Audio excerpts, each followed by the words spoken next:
Hello and welcome back to all of you. कैसे हैं आप सब। आज लगभग 5 दिनों बाद हम दोबारा वापस आए हैं अपने यूट्यूब चैनल पर और उसका कारण है ये भयानक मूसलाधार वर्षा जो हमारे ज़िले में हुई है। और ये वर्षा ऐसी वर्षा हुई है जो बहुत ही सालों से नहीं हुई थी इतनी ज़्यादा, वो भी अक्टूबर के महीने में, जब सावन और भादों का महीना बीत गया और कुआर का महीना जो लगता है उसके लगने के बाद ऐसी वर्षा जो बहुत ही वर्षों में हुई थी। चलिए बारिश तो हुई, अच्छा हुआ, बहुत अच्छा हुआ, बारिश होनी चाहिए। लेकिन बारिश होने के बाद में गलियों में, मोहल्लों में, रिहायशी इलाकों में कमर कमर तक पानी भर गया, जिसकी वजह से आना जाना मुश्किल था, इलेक्ट्रिसिटी की प्रॉब्लम थी और बहुत सारी दैनिक दिनचर्या की समस्याएं थी, जिसकी वजह से हम लोग पढ़ाई पर बिल्कुल ही फोकस नहीं कर सके। और ऐसी स्थिति, ये कोई जो स्थिति बनती है इस तरह की, ये कोई बहुत ही इंजॉयबल स्थिति नहीं होती है। ये बहुत ही एक अलार्म है हम सभी लोगों के लिए, एक खतरे की घंटी है कि किस तरह से क्लाइमेट चेंज को हम लोग कहीं ना कहीं कंट्रीब्यूट कर रहे हैं। हम सभी लोग, हमारी जो एक्टिविटीज़ है, जो ह्यूमन बीइंग्स की जो एक्टिविटीज़ है, वो आजकल पूरी तरीके से सिर्फ और सिर्फ क्लाइमेट चेंज को ही प्रमोट कर रही है। और क्लाइमेट चेंज ऐसा हो रहा है कि बरसात के मौसम में बरसात नहीं हो रही है, जब सर्दियां आने वाली होती हैं तो भयंकर बरसात होने लगती है। सर्दियों के मौसम में सर्दियां नहीं पड़ती हैं, जब सर्दियों के खत्म होने का समय होता है तो सर्दियां बहुत ज़्यादा होने लग जाती हैं। गर्मी के मौसम में आप देख सकते हैं कुछ ऐसा ही हो रहा है। इसी को क्लाइमेट चेंज बोलते हैं। इसी को हिंदी में भी एक बहुत ही अच्छा शब्द है, क्या नाम है उस शब्द का, चलिए छोड़, याद आएगा तो बताएंगे क्या है वो शब्द। लेकिन फिलहाल अभी हमको ये समझना चाहिए कि जब हमने तालाबों को पाट दिया है तो तालाब जब मौका मिलेगा तो वो भी हमको पाटेंगे, वो भी हमारे इलाकों में आएंगे, हमारे घरों के अगल बगल अपनी जगह वापस मांगेंगे हमसे। और मुझे ही नहीं, आपको ही नहीं, हम सबको इस विषय में भी सोचना चाहिए कि किस तरह से हमने अपने वातावरण को, अपने पर्यावरण को, अपने एनवायरनमेंट को, अपनी प्रकृति को हानि पहुंचाने का प्रयास किया। लेकिन हमें इस चीज़ को अपने दिमाग में बिठा लेना चाहिए कि हम प्रकृति को हानि नहीं पहुंचा सकते। हानि प्रकृति ही हमको पहुंचा सकती है और इसका वो बार बार उदाहरण देती आई है। चाहे आप बाढ़ की आपदा देख लीजिए, चाहे आप बिजली गिरने की आपदाएँ देख लीजिए, चाहे आप भूकंप देख लीजिए, चाहे आप किसी प्रकार की दैवीय या प्राकृतिक आपदाएँ देखिए, ये सभी आप समझ सकते हैं कि ये सभी की सभी आपदाएँ प्रकृति के द्वारा लिए जाने वाले बदले के रूप में है। जिस प्रकृति के साथ हम खिलवाड़ कर रहे हैं, जिस नेचर को हम बार बार डिस्टर्ब करने का प्रयास कर रहे हैं, वो नेचर जब हल्का सा करवट भी बदलती है तो भयंकर तूफान आ जाता है हमारे जीवन में, बहुत ज़्यादा उथल पुथल मच जाती है। जिनके पास छत है, जिनके पास घर है, उनको तो ज़्यादा फर्क नहीं पड़ा। उनका सोचिए जो झोपड़ियों में रहते हैं, जो किसी तरीके से अपनी रोज़ की गुजर बसर की सामग्रियों को इकट्ठा करते थे, इस भयंकर मौसम के बदलाव में उनका जीवन अस्त व्यस्त हो गया है। बहुत सारे लोग ऊपर के कगार पर भी आ जाते हैं ऐसी परिस्थितियों में। तो कहीं ना कहीं हम सभी लोगों को इस पर भी विचार करना चाहिए कि कैसे हम सिर्फ अपना ही भरण पोषण ना करें, बल्कि कुछ ऐसा प्रयास करें कि किसी भी विपरीत परिस्थिति में किसी के जीवन पर संकट ना आए। तालाबों को पाट कर प्लॉटिंग होना एक बहुत ही आम बात हो गई है, जो कि बहुत ही खतरनाक साबित हो रही है धीरे धीरे। वो दिन दूर नहीं है जब बरसात के मौसम में या भारी वर्षा के समय में लोगों के घरों में पानी भरा रहेगा, तालाब जो गायब हो गए हैं वो अपनी जगह वापस मांगेंगे। चलिए छोड़िए, ये तो एक अलग सी चर्चा हो गई, हमारे विषय से हट के चर्चा हो गई।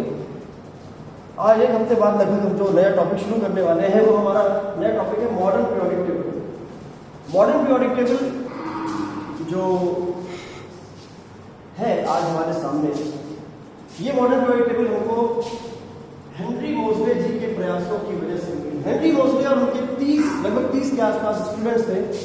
उन्होंने मिलके एक बहुत ही गंभीर ऑब्जर्वेशन किया और उस ऑब्जर्वेशन में उन्होंने दुनिया के सामने बताया कि किस प्रकार से मेंडलीव पीरियोडिक लॉ जो था वो उतना इफेक्टिव नहीं था जितना कि मॉडर्न पीरियोडिक लॉ है। क्या बताया उन्होंने? कुछ ज़्यादा विशेष नहीं बताया। उन्होंने मेंडलीव पीरियोडिक टेबल को ही आधार माना और उसी पीरियोडिक टेबल में जो एलिमेंट्स का प्लेसमेंट था, जो एलिमेंट्स की अलग अलग जगह पे एलिमेंट्स जो अलग अलग जगह पे रखे गए थे, उसी को आधार बनाते हुए उन्होंने अपनी नई पीरियोडिक टेबल फॉर्मुलेट की। और उस फॉर्मुलेशन में उन्होंने बेस किसको माना, मतलब किस आधार पर उन्होंने फॉर्मुलेशन किया। मेंडलीव ने सब कुछ किस पे किया था, एटॉमिक मास पे किया था, लेकिन हेनरी मोसले और उनकी टीम ने ये कहा कि जो एलिमेंट्स की प्रॉपर्टीज होती है, मतलब जो प्रॉपर्टीज होती है elements are not a periodic function of their atomic masses but instead they are a periodic function of their atomic numbers. मतलब जो हम पीरियोडिसिटी देखते हैं एलिमेंट्स में, जब उनको अरेंज किया जाता है एक सीक्वेंस में, तो सीक्वेंस में अरेंज करने पर जो पीरियोडिसिटी देखने को मिलती है, उस पीरियोडिसिटी का कारण उनका एटॉमिक मास नहीं है, बल्कि क्या है, एटॉमिक नंबर है। मतलब जब एलिमेंट्स को increasing order of atomic number में अरेंज किया जाता है तो एक निश्चित समय के बाद उनकी प्रॉपर्टीज में पीरियोडिसिटी देखने को मिलती है। और इसी को आधार बनाते हुए मोसले और उनकी टीम ने मॉडर्न पीरियोडिक टेबल को फॉर्मुलेट किया। उनको ये आइडिया आया कहां से, उसके बारे में भी थोड़ी देर बाद चर्चा करते हैं इसी वीडियो में। फिलहाल अभी जो मैंने यहाँ लिख रखा है मैं आपको वो समझा देता हूँ। मैंने क्या लिख रखा है, जो मेरे दिमाग में पहले से आ गया तो मैंने लिख लिया, आपको बता देता हूँ। हेनरी मोसले की टीम ने जो पीरियोडिक टेबल बनाई, ये पीरियोडिक टेबल कुछ ज्यादा नहीं, हालांकि ज्यादा दिखती है, लेकिन ये है क्या, ये evolve form of Mendeleev periodic table. Mendeleev periodic table का ही एक सुधरा हुआ रूप है, एक इंप्रूव्ड फॉर्म है। ठीक है, कैसे इंप्रूव्ड है, ये सिर्फ और सिर्फ इंप्रूव्ड है इस लॉ के हिसाब से। ये लॉ क्या कहता है, मॉडर्न पीरियोडिक लॉ क्या कहता है, it says that the properties of elements are a periodic function of their atomic numbers. मतलब एलिमेंट्स की प्रॉपर्टीज एटॉमिक नंबर्स पर ही डिपेंड करती है पीरियोडिकली। ऑलराइट, उनकी पीरियोडिक टेबल में, हेनरी मोसले की जो मॉडर्न पीरियोडिक टेबल है, उसमें उन्होंने पूरी पीरियोडिक टेबल को 18 वर्टिकल कॉलम्स और 7 हॉरिजॉन्टल रोज में डिवाइड किया। और इन 18 वर्टिकल कॉलम्स को उन्होंने क्या नाम दिया, उन्होंने इनको नाम दिया ग्रुप्स। जो 7 हॉरिजॉन्टल रोज हैं उनको उन्होंने क्या नाम दिया, पीरियड्स। मेंडलीव ने क्या किया था भाई, इन ग्रुप्स को ही ए बी करके डिवाइड कर रखा था। एक ग्रुप में दो सब ग्रुप। एक ग्रुप ऐसा भी था जिसमें 3 सब ग्रुप्स थे। मॉडर्न पीरियोडिक टेबल में ऐसा कुछ भी नहीं। मेंडलीव की पीरियोडिक टेबल में एक बहुत बड़ी समस्या थी कि चूंकि एटॉमिक मास के आधार पर था, इसलिए वहां पर जो आइसोटोप्स थे उनको अलग जगह मिलनी चाहिए थी, लेकिन ऐसा उन्होंने नहीं किया। तो ये एक बहुत बड़ा क्वेश्चन था उनकी पीरियोडिक टेबल के सामने। उस प्रश्न का हल भी इन्होंने दे दिया। क्या, कैसे, क्योंकि आइसोटोप होंगे तो भी उनका एटॉमिक नंबर तो सेम ही रहेगा ना। आइसोटोप क्या होता है, elements having different atomic masses but same atomic numbers are called isotopes. तो जब सेम एटॉमिक नंबर है तो आइसोटोप चाहे जितना एटॉमिक मास में फर्क नहीं पड़ता, उनकी पोजीशन जो होगी वही फिक्स हो जाएगी। तो 18 वर्टिकल कॉलम्स को उन्होंने ग्रुप्स कहा, 7 हॉरिजॉन्टल रोज को उन्होंने पीरियड्स कहा। उसके बाद में उनकी जो पीरियोडिक टेबल थी, उस पूरी पीरियोडिक टेबल को हेनरी मोसले ने 4 ब्लॉक्स में डिवाइड किया। इन 4 ब्लॉक्स को ही क्या कहते हैं, जैसे कि हमने इलेक्ट्रॉनिक कॉन्फ़िगरेशन के बारे में पढ़ा था पिछले चैप्टर में। क्या पढ़ा था, आपने देखा था ना, एसपीडीएफ वाला इलेक्ट्रॉनिक कॉन्फ़िगरेशन। क्या कहता है कि जब इलेक्ट्रॉन एस ऑर्बिटल में जाता है तो एस कहते हैं, फिर पी कहते हैं, D and so on, right. तो उसी के आधार पर हेनरी मोसले और उनकी टीम ने जो पीरियोडिक टेबल बनाई, तो उस पीरियोडिक टेबल को उन्होंने 4 ब्लॉक में डिवाइड किया। हर एक ब्लॉक का उन्होंने नाम इसी एसपीडीएफ के ऊपर दिया, S block, P block, D block and F block. S block periodic table के उस पोर्शन को कहते हैं जिसमें अल्कलाइन मेटल्स और अल्कलाइन अर्थ मेटल्स होते हैं। पी ब्लॉक पीरियोडिक टेबल के उस पोर्शन को कहते हैं जिसमें non metals, mostly non metals होते हैं, कुछ मेटल्स भी होते हैं, कुछ मेटलॉइड्स भी होते हैं, लेकिन पी ब्लॉक एलिमेंट्स जो सबसे राइट साइड का जो पोर्शन है उसको पी ब्लॉक एलिमेंट्स कहते हैं। From group number 13 to group number 18, ये 6 ग्रुप जो होते हैं ग्रुप नंबर 13 से लेकर ग्रुप नंबर 18 तक, उसको पी ब्लॉक एलिमेंट्स कहते हैं। डी ब्लॉक एलिमेंट्स कौन से होते हैं, मॉडर्न पीरियोडिक टेबल में, मॉडर्न पीरियोडिक टेबल में आप उसके बीच का पोर्शन देखोगे जिसमें हैवी मेटल्स होते हैं, उसको डी ब्लॉक एलिमेंट्स कहा जाता है। ठीक है, और एफ ब्लॉक कौन से हैं भाई, एफ ब्लॉक एलिमेंट्स लैंथेनॉइड्स और एक्टिनॉइड्स को कहते हैं। ठीक है, लैंथेनॉइड्स और एक्टिनॉइड्स वो एलिमेंट्स होते हैं जिनका इलेक्ट्रॉनिक कॉन्फ़िगरेशन करने पर last electron F sub shell में जाता है, एफ ऑर्बिटल में जाता है, इसलिए इनको एफ ब्लॉक एलिमेंट्स कहा जाता है। इनको एक अलग सी जगह देखिए कि आपने देखा होगा मॉडर्न पीरियोडिक टेबल में नीचे की तरफ दो सीरीज बनी हुई है, एक ऊपर की सीरीज एक उसके नीचे की सीरीज। उनको ही लैंथेनाइड्स एंड एक्टिनॉइड्स या शॉर्ट में उनको एफ ब्लॉक एलिमेंट्स कहा जाता है। ठीक है, इसके बारे में हम अभी इसके बारे में इसी चैप्टर में थोड़ा सा और आगे पढ़ेंगे, classification SPDF classification SPDF blocks के बारे में इसी चैप्टर में हम आगे पढ़ेंगे। लेकिन फिलहाल के लिए मैं आपको ये बता देता हूं कि ये जो मॉडर्न पीरियोडिक टेबल आपके सामने आई, ये किस ऑब्जर्वेशन के आधार पर आई। ठीक है,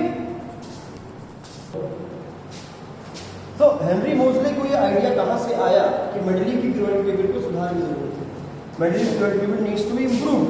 उन्होंने कहां से आया, उन्होंने अपनी टीम को, अपने स्टूडेंट्स की जो टीम थी उसको उन्होंने बोला कि आप कुछ 38 elements starting from aluminium to gold, जो एलिमेंट्स का उनके पास डेटा या जो कुछ भी इंफॉर्मेशन थी, उन एलिमेंट्स में उन्होंने एल्यूमिनियम से लेके गोल्ड तक इंक्रीजिंग ऑर्डर में उन्होंने लिया, एटॉमिक नंबर के इंक्रीजिंग ऑर्डर में। ठीक है, मतलब एक सीक्वेंस में लिया उन्होंने, और उन एलिमेंट्स को लेकर व्हाट डिड दे डू, हर एक एलिमेंट को उन्होंने हाई एनर्जी इलेक्ट्रॉन्स बम्बार्ड करवाया।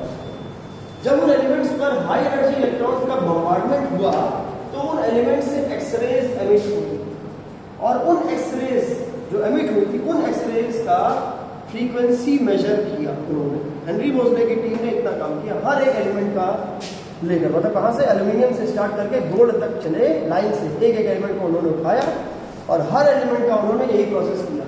एलिमेंट लिया, उस पर हाई एनर्जी इलेक्ट्रॉन्स का बम्बार्डमेंट किया, और ऐसा करने पर हर एलिमेंट से एक्सरेज एमिट हुई। इन एक्सरेज का क्या किया उन्होंने, हर एलिमेंट के से एमिट होने वाली एक्सरे का फ्रीक्वेंसी अलग होगा, उस हालांकि बहुत ज्यादा एक रेंज में फ्रीक्वेंसी होगी लेकिन बहुत ज्यादा वेरी नहीं करेगा, लेकिन there will be some variation. तो हर एलिमेंट के से निकलने वाले एक्सरे का जो फ्रीक्वेंसी का वेरिएशन था वो उन्होंने, मतलब हर एक एलिमेंट का फ्रीक्वेंसी मेजर किया, और उसके बाद एक उन्होंने डेटा अपना तैयार किया, और उस डेटा के बाद, उस डेटा को प्रिपेयर करने के बाद उन्होंने दो कर्व्स प्लॉट किए। एक कर्व में उन्होंने फ्रीक्वेंसी जो मेजर की थी उसका स्क्वायर रूट लिया एक्स एक्सिस पे, और एलिमेंट्स का एटॉमिक मास लिया, और दूसरे कर्व में क्या किया, जो एलिमेंट्स का जो फ्रीक्वेंसी आया एक्सरेज का, उन एक्सरेज की फ्रीक्वेंसीज का स्क्वायर रूट एक्स एक्सिस पे लिया, और दूसरे एक्सिस पे क्या लिया, एटॉमिक नंबर। और बहुत ही इंपॉर्टेंट ऑब्जर्वेशन उनके सामने आ गया।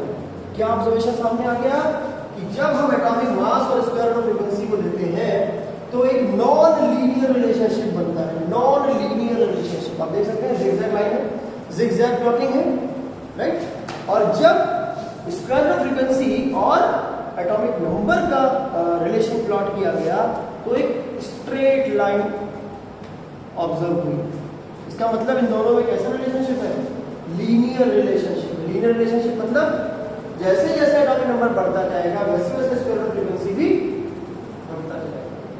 तो इस ऑब्जर्वेशन से उन्होंने क्या इन्फरेंस निकाला, उन्होंने क्या रिजल्ट निकाला, उन्होंने रिजल्ट ये निकाला कि अभी तक जितने भी लोग क्लासिफिकेशन करने का प्रयास कर रहे थे वो सभी लोग एटॉमिक मास को बेस मान रहे थे, एलिमेंट्स को एटॉमिक मास के सीक्वेंस में अरेंज कर रहे थे, जो कि एंटायरली गलत था, जो कि गलत था। ऐसा करने पर कभी भी उनको एग्जैक्ट पीरियोडिसिटी ऑब्जर्व नहीं होगी, हमेशा एनोमैलस बिहेवियर देखने को मिलेगा। और इस एनोमैलस बिहेवियर को हटाने के लिए उन्होंने क्या किया भाई, एटॉमिक मास को रिप्लेस कर दिया, किससे, एटॉमिक नंबर से, मतलब arranging all the elements in the order of increasing atomic numbers. तो क्या देखने को मिला, तो इस बार जो पीरियोडिसिटी देखने को मिली वो बिल्कुल परफेक्ट पीरियोडिसिटी देखने को मिली।